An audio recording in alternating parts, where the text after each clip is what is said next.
মুখ্যমন্ত্রী মমতা বন্দ্যোপাধ্যায়ের নির্দেশে গোটা রাজ্যের পাশাপাশি রায়গঞ্জেও শুরু হয়েছে আমাদের পাড়া আমাদের সমাধান কর্মসূচি। মঙ্গলবার রায়গঞ্জ শহরের সুভাষগঞ্জের কোতগ্রাম এলাকায় রাজ্য সরকারের এই নয়া কর্মসূচি অনুষ্ঠিত হয়। কর্মসূচিতে হাজির ছিলেন রায়গঞ্জের বিধায়ক কৃষ্ণ কল্যাণী। সেখানে সরকারি আধিকারিকদের পাশাপাশি সাধারণ মানুষের সঙ্গেও কথা বলেন বিধায়ক। আলোচনা করেন এই প্রকল্পের অধীন উন্নয়নমূলক কাজ নিয়ে। আপনাদের পাড়ার উন্নয়নের চাবিকাঠি আপনাদের হাতে রয়েছে। আমাদের মাননীয় মুখ্যমন্ত্রী মমতা বন্দ্যোপাধ্যায় এই আমাদের পাড়া আমাদের সমাধান এমন একটা অভিনব প্রকল্প পশ্চিম বাংলার মানুষকে উপহার দিয়েছেন।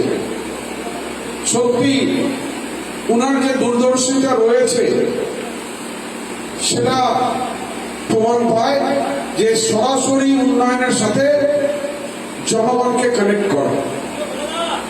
আজকে আপনারা দেখুন পশ্চিমবঙ্গ সরকারের ৭৪টা প্রকল্প আছে যেখানে সাধারণ মানুষ সরাসরি